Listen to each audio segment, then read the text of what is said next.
مسلک اہل حدیث، مسلک اہل حدیث، جمعیت اہل حدیث، اہل حدیث یوتھ فورس، اہل حدیث یوتھ فورس، پروفیسر ساجد میر صاحب، پروفیسر ساجد میر صاحب، حضرت مولانا پروفیسر ساجد میر صاحب۔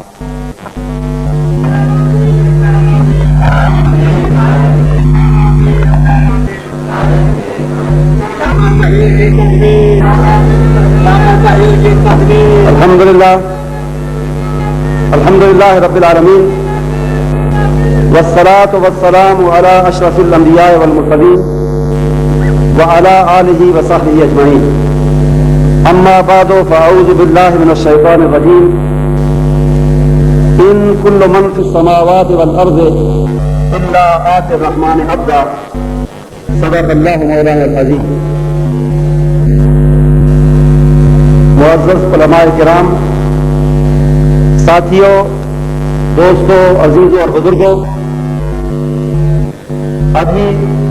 آپ نے ہمارے عزیز بیٹے ابتسام الہی وحید کا خطاب سنا، اور اس سے پہلے محترم جناب قاری عبدالوحید صاحب صدیقی، ان کا ولولہ انگیز خطاب بھی آپ نے سنا۔ دوسرے علماء کرام نے حضرت مولانا عبدالقیوم صاحب طور اور دوسرے علماء نے سیرت اقدس، سیرت مطہرہ، نبی محترم صلی اللہ علیہ وسلم کی مبارک زندگی کے بارے میں اس کے مختلف گوشوں پر روشنی ڈالی، اور ان میں سے تقریباً ہر ایک نے اس کے ساتھ اپنے اس عجز کا اعتراف بھی کیا کہ جس طرح اللہ رب العزت کی تعریف و ثنا کما حقہ بیان کرنا بشری طاقت سے باہر ہے، اسی طرح کسی انسان کے لیے یہ ممکن نہیں کہ وہ تھوڑے سے وقت میں نبی محترم امام کائنات سرور عالم احمد مجتبی محمد مصطفیٰ صلی اللہ علیہ وسلم کی مبارک زندگی پر کما حقہ اور جامعیت کے ساتھ روشنی ڈال سکے۔ زیادہ سے زیادہ یہی ممکن ہے کہ آپ کی زندگی کے کسی ایک گوشے کو لے کر، آپ کی مبارک سیرت کے کسی ایک پہلو کو لے کر اس کے بارے میں کچھ تھوڑی سی تشنہ اور نامکمل گزارشات تھوڑے سے وقت میں پیش کی جا سکیں۔ میں نے جس آیت کریمہ کے حوالے سے اپنی گفتگو کا آغاز کیا ہے، اس میں رب کریم کا ارشاد گرامی ہے کہ مخلوق میں سے ہر شخص، ہر کوئی اللہ کی بارگاہ میں بندہ بن کر، عبد بن کر بندگی کے دائرے میں رہتے ہوئے پیش ہوگا۔ اور انبیاء کی عظمت بھی یہی ہے، انبیاء کی بڑائی بھی یہی ہے کہ اپنی تمام تر بزرگی اور عظمت کے باوجود زندگی کے ہر لمحے اور زندگی کے ہر سٹیج پر وہ اپنے آپ کو اللہ کا بندہ کہتے، اللہ کا بندہ سمجھتے اور اللہ کا بندہ گردانتے ہیں۔ کہ دوسرے مقام پر قرآن حکیم کا ارشاد گرامی ہے کہ ما کان لبشر ان یؤتیہ اللہ الکتاب والحکم والنبوۃ ثم یقول للناس کونوا عبادا لی من دون اللہ، کہ جس شخص کو اللہ تاج نبوت سے سرفراز کرتا ہے، جس کو رسالت کے مقام پر فائز کرتا ہے، وہ لوگوں کو اپنی بندگی کی دعوت نہیں دیتا، وہ اپنے رب کی بندگی کی طرف بلاتا ہے۔ اس کی عظمت اس بات میں ہوتی ہے کہ وہ رب کی عظمت کو قائم کرنے کے لیے آتا ہے، اور جب وہ رب کی عظمت کے جھنڈے رب کی زمین پر گاڑتا ہے تو اللہ پھر اس کی عظمت کو بلند کرتا ہے۔ جب نبی محترم صلی اللہ علیہ وسلم کو رفعنا لک ذکرک کے مقام پر فائز کیا گیا تو اس وقت فائز کیا گیا جب آپ نے دنیا کو، مخلوق کو، اللہ کی مخلوق کو اللہ کی بندگی کی طرف بلایا، اللہ کی بندگی کی دعوت دی اور خود بھی اس کا بندہ بن کے دکھایا۔ اگر آپ کی عبادت پر غور کریں تو آپ کی عبادت کی کثرت اتنی زیادہ تھی، آپ سے کہا گیا، آپ کے جانشینوں نے کہا کہ اللہ نے آپ کی اگر کوئی لغزشیں اور خطائیں بشری تقاضے سے ہیں بھی تو وہ پیشگی معاف فرما دی ہے۔ آپ کو بلند ترین مقامات عطا فرما دیے ہیں، اس کے بعد آپ پھر بھی اتنی محنت کرتے ہیں، اتنی کثرت سے عبادت کرتے ہیں۔ آپ نے ارشاد فرمایا افلا اکون عبدا شکورا، اگر اللہ نے مجھ پر انعامات کیے ہیں تو میرا یہ فرض بنتا ہے کہ میں اس کی بارگاہ میں اور زیادہ جھک جاؤں، اور زیادہ عبدیت اور بندگی کا اظہار کروں۔ اور یہی بندگی کا وہ اظہار تھا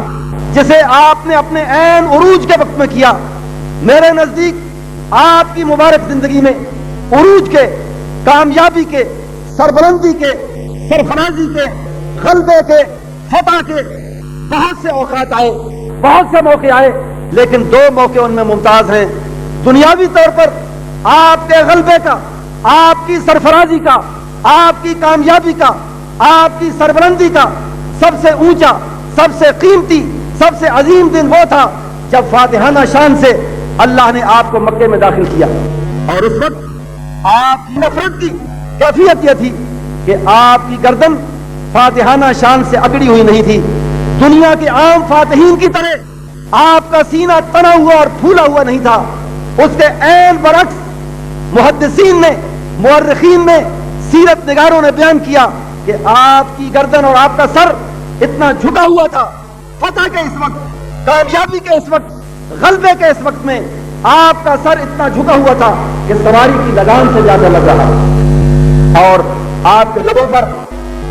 جو ترانہ تھا وہ اپنی انا کا نہیں تھا، اپنے تکبر کا نہیں تھا، اپنی بڑائی کا نہیں تھا، اپنے رب کی بڑائی کا تھا۔ اور آپ اپنی زبان مبارک سے ارشاد فرما رہے تھے کہ الحمدللہ الذی نصر عبدہ وانجز وعدہ واحزم الاحزاب وحدہ۔ تعریف اپنی نہیں کرتا، اپنی فوجی صلاحیت کی نہیں کرتا، اپنے ساتھیوں کے زور بازو کی نہیں کرتا،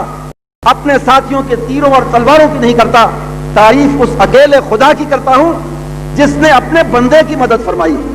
اور اپنے وعدے کو پورا کیا ہے۔ اور اس اکیلے خدا نے میرے سارے دشمنوں کو شکست فاش دی ہے۔ اس وقت کامیابی اور غلبے کے وقت آپ کے لبوں پر عبدیت کا، بندگی کا، عجز کا ترانہ تھا، عجز کا اعتراف تھا، تکبر سے دور تھے۔ اسی طرح آپ کی زندگی میں عروج اور کامیابی کا، سرفرازی کا دوسرا عظیم ترین موقع جو آیا اسے ہم معراج کے واقعہ سے یاد کرتے ہیں۔ اور جب اس واقعہ کا ذکر قرآن پاک کے اندر آیا تو انہی الفاظ میں آیا کہ سبحان الذی اسری بعبدہ، اللہ پاک ہے، ساری قوتوں کا مالک ہے، ہر عیب اور ہر نقص سے پاک ہے، وہی اپنے بندے کو اسراء اور معراج کے سفر پر لے کر گیا۔ عروج کے وقت میں، کامیابی کے وقت میں، غلبے کے وقت میں آپ نے اپنی بندگی کو، اپنی عبدیت کو فراموش نہیں کیا،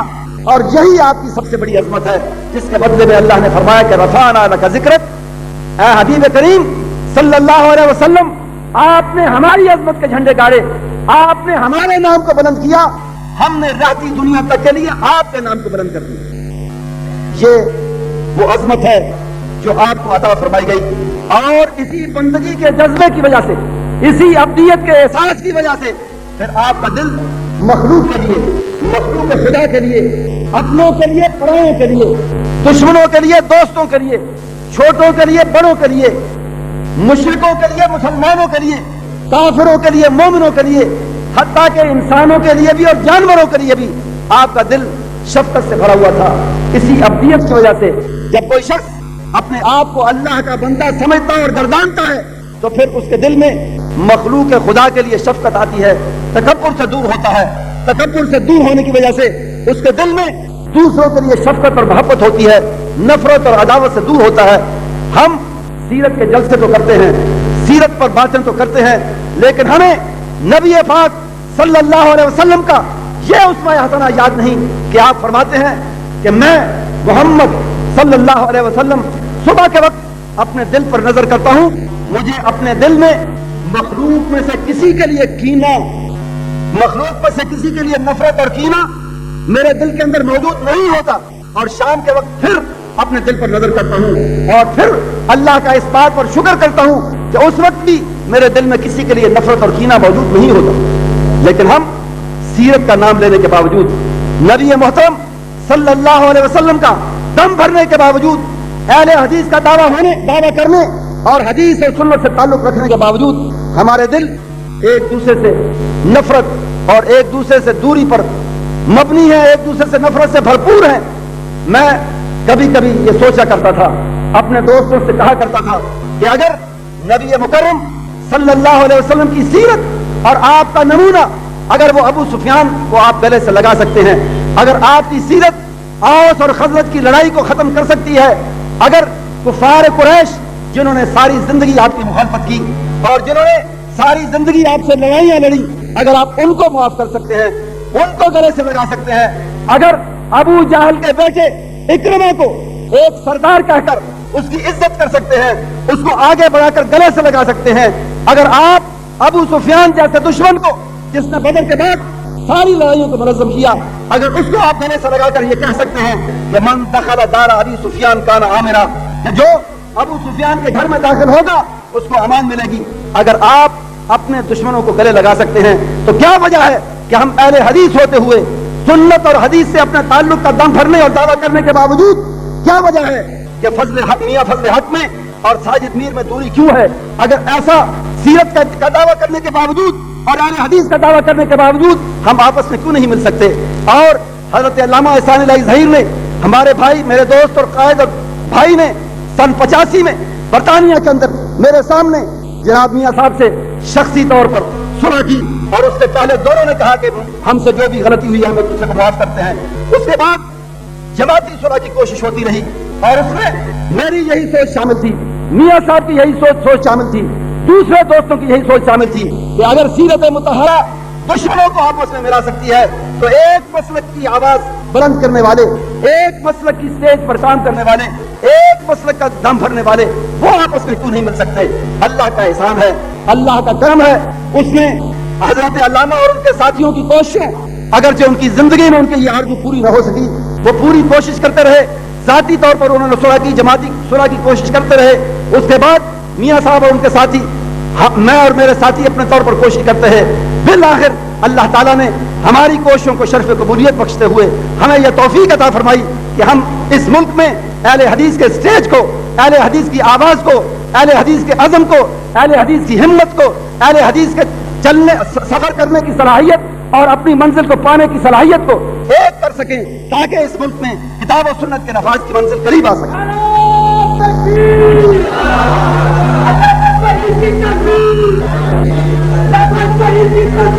ہم نے اللہ کے فضل سے، اللہ کے احسان سے ہم نے اس سلسلے میں اپنی ذمہ داری کو پورا کیا اور یہ سفر کا آغاز ہے۔ انشاءاللہ العزیز اگر اللہ کا فضل شامل حال رہا،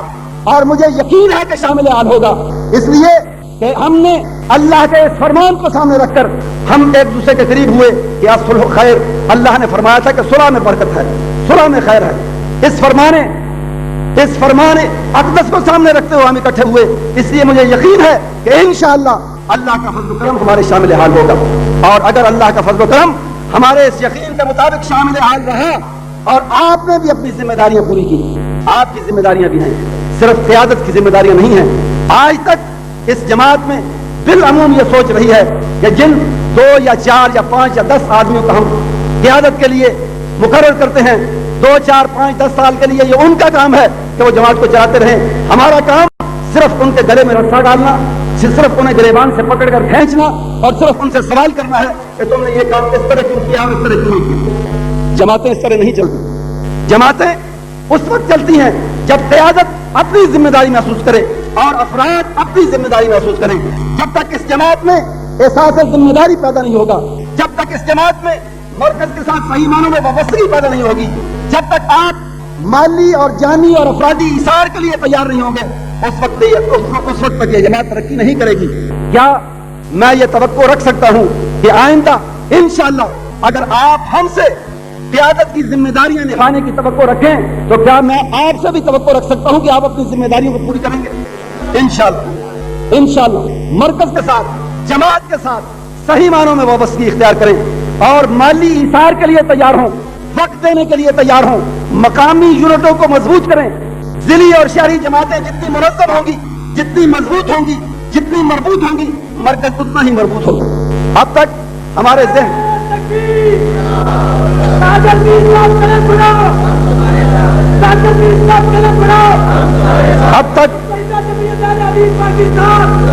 اب تک ہمارے ہاں ذہن یہ رہا ہے کہ سارے کام مرکز کے ذمہ ہیں، مرکز نے کرنی ہے، ٹھیک ہے، اس کی ذمہ داری زیادہ ہے، لیکن شہری اور ضلعی جماعتیں جب تک اپنے آپ کو منظم نہیں کریں گی، جب تک وہ آپس میں مل کر نہیں بیٹھیں گے، جب تک وہ ایک دوسرے کا ہاتھ پکڑ کر سفر کرنے اور چلنے کے لیے تیار نہیں ہوں گے، بات نہیں بنے گی۔ آپ یہ اس الیکشن کے ہنگامی دور کے بعد انشاءاللہ ہمارے تنظیمی دورے شروع ہوں گے، آپ لوگوں سے رابطہ شروع ہوگا، اور پھر انشاءاللہ آپ کو لائن دی جائے گی کہ آئندہ کے لیے ملکی سیاست میں اور ملکی صحافت میں اور ملکی سماجی زندگی میں اہل حدیث کے نام اور وقار کو بلند کرنے کے لیے کس طریق پر ہم کو چلنا ہے۔ یہ ایک لمبی منصوبہ بندی اور طویل منصوبہ بندی اس کے لیے درکار ہے، اس کے لیے سب لوگوں کا تعاون درکار ہے، اور اس سلسلے میں آپ کی ایک اور بھی ذمہ داری ہے، وہ یہ کہ دونوں اصل اور بڑی جماعتوں اور گروپوں سے ملنے کے بعد جو چھوٹے چھوٹے ننھے منھے جزیرے 1.5 سوا اینٹ کی جو مسجدیں باقی رہ گئی ہیں اہل حدیث کے نام سے، ان کو مجبور کریں، ان پر اخلاقی دباؤ اور پریشر ڈالیں کہ وہ بھی مرکز کے ساتھ وابستہ ہوں۔ کچھ لوگ آپ کے پاس آئیں گے جہاد کا نام لے کر، کچھ لوگ آپ کے پاس آئیں گے خلافت کا نام لے کر، کچھ لوگ آپ کے پاس آئیں گے جمہوریت کی تردید کرنے کا نام لے کر، اور کچھ لوگ جمہوریت کو کفر کا فتویٰ لگاتے ہوئے بھی آئیں گے۔ ان کو یہ کہیں کہ اگر آپ کے کوئی علمی اور اختلافات واقعتاً ہیں، ان کو بیٹھ کے طے کریں قیادت کے ساتھ، ہمیں فکری انتشار میں مبتلا کرنے کے لیے نہ آئیں۔ جماعت کے اندر یہ ذہن ہونا چاہیے، اس وقت معاف کیجئے جماعت کے اندر فکری انتشار کی کیفیت، اور ہر ایک کو جی فلاں بھی اہل حدیث ہے اس کو بھی بلا لو، فلاں بھی اہل حدیث ہے اس کو بھی جلسے پر بلا لو۔ جو لوگ مرکز جماعت کے ساتھ نظم کے ساتھ وابستہ ہیں ان کا ساتھ دیں، ان کے ساتھ چلیں، ان کے ہم قدم ہوں، اور جو لوگ اب بھی اپنی 1.5 انچ کی مسجد الگ بنائے ہوئے ہیں، بلکہ سوا بھی نہیں، ایک بھی نہیں، آدھی بھی نہیں،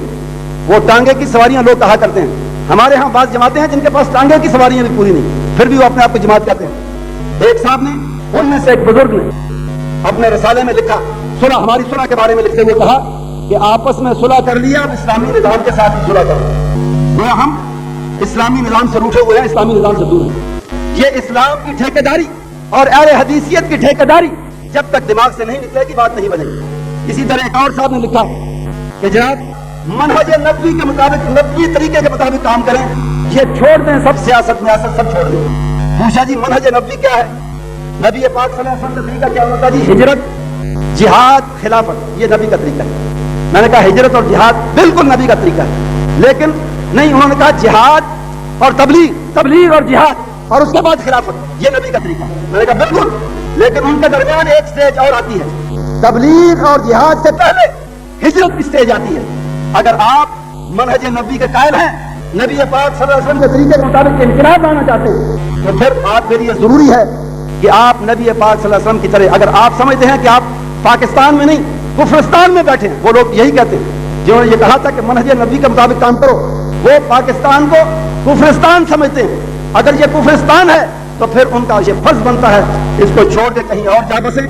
اپنا مرکز بنائیں، اپنی بیس بنائیں، وہاں جہاد کے وسائل اکٹھے کریں، پھر پاکستان کو ہمارے سمیت فتح کریں، اور اس کے بعد جہاں خلافت کا نظام نافذ کریں۔ اگر وہ ایسا نہیں کر سکتے تو پھر انہیں اہل حدیث عوام کے اندر فکری انتشار پیدا کرنے سے باز آ جانا چاہیے۔ یہ آپ کا فریضہ ہے۔ ایسے لوگ جو اب مرکز سے وابستہ نہیں ہیں، اور ہمارے پاس مبلغین کرام بھی وہ آزاد پنچھی رہنا زیادہ پسند کرتے ہیں، پہلے بھی کرتے تھے، اب بھی وہ کہتے ہیں ٹھیک ہے جی مرکز سے وابستگی وہ اتنی ضروری نہیں ہے۔ جب تک یہ فکری انتشار ختم نہیں ہوگا، ایسے مبلغین، ایسے لکھنے والے، ایسے جرائد، ایسے رسالے جو فکری انتشار پیدا کر رہے ہیں، وہ کسی آڑ میں جب تک ان کو ختم نہیں کیا جائے گا جماعت کے قدم ترقی کی طرف نہیں بڑھے گی۔ لیکن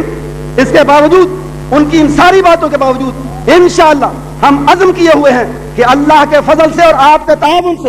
الیکشن کے بعد جماعت کے اندر ایک نئی روح پھونکنے کے لیے تنظیمی دورے ہوں گے، جماعت کو صحیح معنوں میں مرکز سے وابستہ کرنے کی کوشش ہوگی، اور انشاءاللہ العزیز وہ وقت آئے گا کہ یہ جماعت اس ملک کے اندر ایک متحد اور طاقتور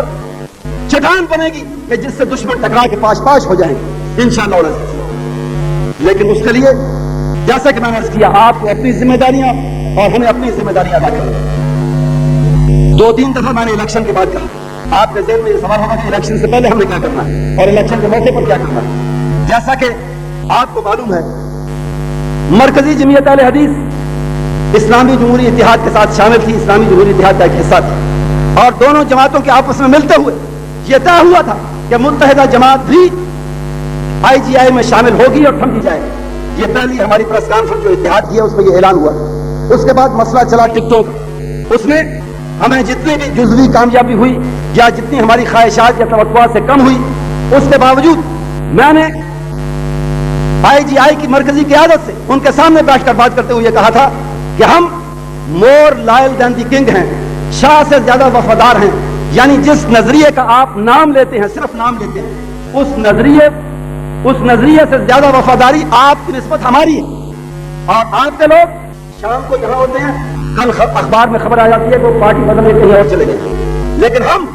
آپ سے زیادہ اس نظریے کے وفادار ہیں. ہم جانتے ہیں کہ آپ صرف نام کی حد تک اس نظریے کو استعمال کرتے ہیں, لیکن ہمارے سامنے چوائس اور انتخاب محدود ہے. ایک طرف وہ لوگ ہیں جو کھلم کھلا حدود اللہ کا مذاق اڑاتے رہے, ایک طرف وہ لوگ ہیں جو شاعر اسلام کی, شاعر دین کی توہین کرتے رہے, اور دوسری طرف وہ لوگ ہیں جن کا عمل اپنی جگہ پہ ہے لیکن کم از کم وہ اسلام کا نام لیتے ہیں اور کم از کم سیکولرزم اور بے دینی اور لادینی کے ظاہراً مخالف ہیں. ہمارے سامنے یہ چوائس ہے. ایک طرف عورت کی حکمرانی کا چوائس ہے جس کے بارے میں نبی محترم صلی اللہ علیہ وسلم نے صاف کہہ دیا کہ کبھی وہ قوم فلاح نہیں پا سکتی جو عورت کو اپنا سربراہ بنائے. اور ہم نے 20 مہینوں کی اس مدت میں دیکھا کہ نبی کا فرمان درست ہے. نبی محترم صلی اللہ علیہ وسلم نے درست فرمایا ہے کہ اس دور میں کرپشن جتنی بڑی, اس دور میں جس طرح کشمیر کے سودے ہوئے, اس دور میں جس طرح جہاد افغانستان کو سبوتاج کیا گیا, اس دور میں مہنگائی جس طرح بڑی, اس دور میں شرفاء کی پگڑیاں جس طرح اچھالی گئیں, اس دور میں بدامنی اور بے امنی کا جس طرح دورہ ہوا, اس نے نبی اکرم صلی اللہ علیہ وسلم کے اس فرمان پر مہر تصدیق ثبت کر دی ہے کہ عورت کی حکمرانی میں خیر نہیں ہے اور وہ قوم کبھی فلاح نہیں پا سکتی جو عورت کی حکمرانی ہے. اس نسبت سے عورت کی حکمرانی کی مخالفت کی وجہ سے اور نظریہ اسلام سے آئی جی آئی والوں کے قائدین سے زیادہ وابستگی کی وجہ سے ہم نے نا انصافی کے باوجود یہ فیصلہ کیا کہ ہم آئی جی آئی کے کینڈیڈیٹس کی اس انتخاب میں حمایت کریں گے. اور اس بات کو جماعت نے اپنے کئی اجلاسوں میں اچھی طرح غور و خوض کے بعد اپنے ڈیمانڈز اور اپنے مطالبات جو اس سلسلے میں ٹکٹوں کے سلسلے میں تھے ان کو پورے زور سے پیش کرنے اور ان کے لیے لڑنے کے بعد ہم نے یہ طے کیا کہ ہم آئی جی آئی کی حمایت تو کریں گے, لیکن اس کا یہ مطلب نہیں کہ صرف اسی طرح پر کام کرتے رہیں گے. ہمیں اہمیت دیں یا نہ دیں, ہم اسی طرح پر کام کرتے رہیں گے. میں نے نواز شریف صاحب اور دوسری قیادت سے کہا تھا کہ اگر آپ ہمارے ساتھ صحیح معنوں میں انصاف کرتے تو پھر ہم پوری خوش دلی کے ساتھ پوری کمپین میں آپ کے ساتھ چل دیں اور اپنے ووٹرز کے ووٹ پوری طرح آپ کی جھولی میں ڈال دیں.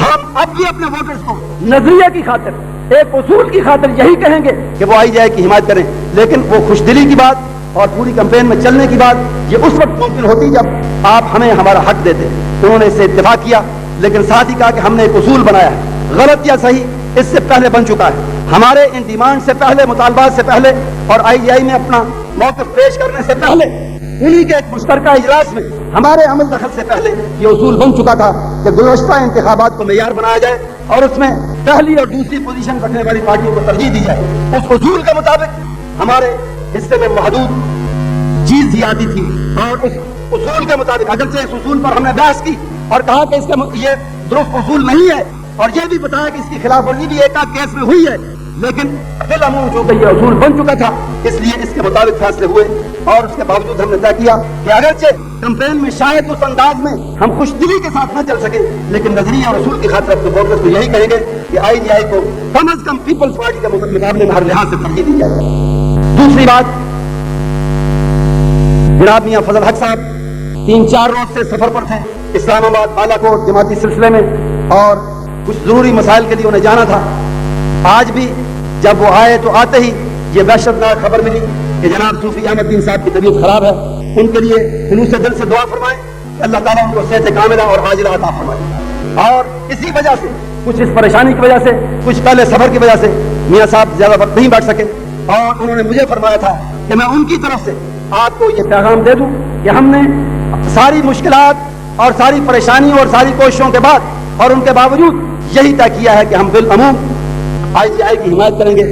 تمام حقوں کے اندر اور اسی کے امیدواروں کے حق میں اپنے ووٹوں کو استعمال کریں گے. دوسری بات جو انہوں نے تاکیداً فرمائی اور جو ویسے بھی میں کرنا چاہتا تھا وہ حرمت حرمین کے سلسلے میں. اگرچہ یہ کانفرنس سیرت النبی علیہ الصلوۃ والتسلیم کے حوالے سے ہو رہی ہے، لیکن یہ بات ضروری ہے کہ ہم اپنے اس اجلاس کو اپنے اسٹیج کے ذریعے اس اجلاس میں برادر ملک سعودی عرب سے اور اپنے برادر ملک کویت سے یکجہتی کا اظہار اور اعلان کریں.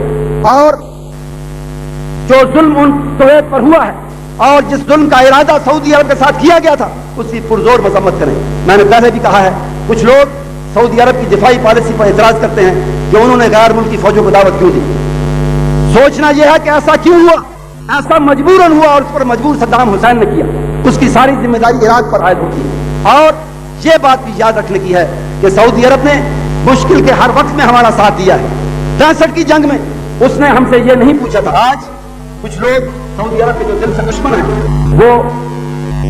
آڑ بنا کر کوئی بہانہ بنا کر اعتراض کرتے ہیں کہ جی انہوں نے اپنے دفاع کی تیاری نہیں کی تھی، جو ان کی غلطی ہے. میں انہیں یہ کہا کرتا ہوں، میں ان سے یہ کہتا ہوں کہ 65 کی لڑائی میں ہماری مدد کرتے ہوئے سعودی عرب نے ہم سے یہ سوال نہیں کیا تھا کہ جناب آپ نے کشمیر میں چھیڑ چھاڑ کرتے ہوئے یہودیت پسندوں کی مدد کرنے سے پہلے اپنے انٹرنیشنل بارڈر کو، اپنی عالمی سرحد کو محفوظ کیوں نہیں کیا؟ آپ نے اپنے دفاع کا مناسب انتظام کیوں نہیں کیا؟ سعودی عرب نے ہم سے یہ سوال نہیں کیا. انہوں نے کھل کر ہماری امداد کی 71 کی لڑائی میں، اور اس لڑائی کے بعد ہم نے بنگلہ دیش کو تسلیم کر لیا. لیکن سعودی عرب دنیا کا وہ ملک تھا جس نے 74 تک بنگلہ دیش کو تسلیم نہیں کیا. اور اسی فیصل آباد کے ٹاؤن ہال میں آپ مولانا سید عبد القادر صاحب آزاد سے سن چکے ہیں، جو لوگ وہاں موجود تھے،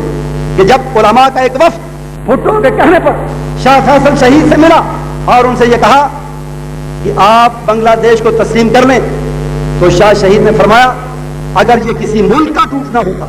کسی ملک کا ٹوٹنا ہوتا تو میں اسے قبول اور برداشت کر لیتا، مگر دوستو یہ ملک کا ٹوٹنا نہیں ہے، یہ تو کلمے کا ٹوٹنا ہے.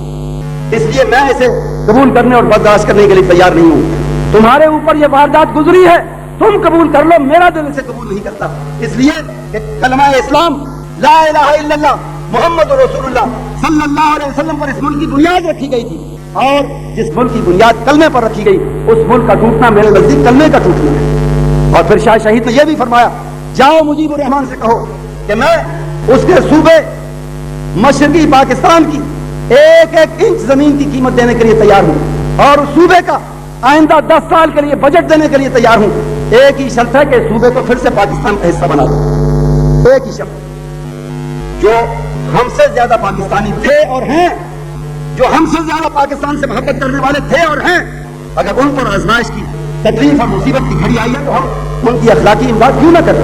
ہمارا یہ فرض بنتا ہے. اگلے روز سیالکوٹ میں جلسہ تھا. ہمارے ایک وفاقی وزیر اور ایک MNA جو پہلے تھے اتفاق سے کالج کے زمانے کے میرے شاگرد بھی ہیں، بہرحال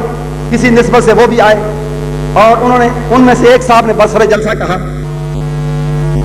کہ جناب یہ اربوں نے اپنے روپے یہودی بینکوں میں رکھے ہوئے. مجھ سے پہلے ان کی تقریر میں نے ان سے کہا کہ جب ہم نے F-16 اپنی فضاؤں کا تحفظ کرنے کے لیے، اپنی فضاؤں کا دفاع کرنے کے لیے F-16 خریدنے کا ارادہ کیا تو سعودی عرب نے انہی یہودی بینکوں سے روپیہ لگا کر نکال کر ہمارے قدموں میں ڈھیر کیا تھا، انہی یہودی بینکوں سے لے کر. اس لیے ہمارا یہ حق نہیں بنتا کہ سعودی عرب کی تکلیف اور مصیبت کی اس گھڑی میں اس پر اعتراض کریں. ہمارا حق یہی ہے. انہیں ہماری مادی امداد کی ضرورت نہیں، انہیں ہماری افرادی امداد کی ضرورت نہیں. ہم نے پیشکش کی تھی، ہمارے یوتھ فورس کی طرف سے پیشکش کی تھی، ہم نے جمعیت کی طرف سے پیشکش کی تھی، مگر انہوں نے شکریہ سر اس پیشکش کا جواب یہ دیا کہ ہمیں افراد کی ضرورت نہیں ہے، ہمیں صرف آپ کی اخلاقی امداد کی ضرورت ہے. اور اللہ جانتا ہے کہ یہ اخلاقی امداد ہم بغیر کسی لالچ کے، بغیر کسی افزانے کے، بغیر کسی مقصد کے، صرف اللہ کو راضی کرنے کے لیے اور سعودی عرب کے دینی اور مادی احسانات جو عالم اسلام پر ہیں اور پاکستان پر ہیں، صرف ان کا بدلہ دینے کے لیے یہ اخلاقی آواز بلند کر رہے ہیں. اور انشاءاللہ اور عزیز سارے خطرات اور سارے لالچ اور ساری تحریص و ترغیب کے باوجود انشاءاللہ یہ فریضہ ادا کرتے رہے. انہیں الفاظ پر اکتفا کرتے ہوئے میں جلسے کے منتظمین اور آپ حضرات کا شکر گزار ہوں کہ آپ نے میری گزارشات کو صبر و سکون کے ساتھ سنا. میرے بعد آنے والے مقررین جناب ضیاء اللہ شاہ صاحب، مولانا عبداللہ صاحب وہ موجود ہیں. انشاءاللہ العزیز میرا خیال ہے فجر کی اذان آپ کو یہی ہوگی. وآخر دعوانا الحمدللہ. حضرات حافظ عبد الوہی صاحب ربانی میرے کو آ جان ذرا اٹھ کے.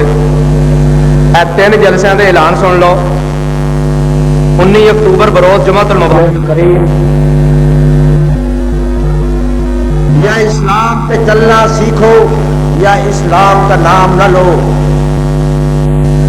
سیرت ساتھی کوثر کانفرنس کا یہ عظیم الشان اجتماع عام صدر پاکستان جناب غلام اسحاق خان کی طرف سے قصاص و دیت کا آرڈیننس نافذ کرنے پر انہیں خراج عقیدت پیش کرتا ہے اور اس پر ان کے لیے استقامت کی دعا کرتا ہے اور امید کرتا ہے کہ وہ اس میں پیش قدمی بھی کریں گے. پلیز یہ اجتماع ملک میں قرآن و سنت کے مکمل عملی نفاذ کا مطالبہ کرتا ہے اور ہم یہ امید بھی کرتے ہیں کہ قانون قصاص و دیت کا وہ حال نہیں کیا جائے گا جو اس سے قبل اسلام کا نام لے کر اسلام کا کیا جاتا رہا. اگر خدا نخواستہ ایسا ہوا تو یہ لوگوں کو اسلام سے برگشتہ کرنے کے مترادف ہوگا. کیا آپ کو یہ قرارداد منظور ہے؟ جزاکم اللہ.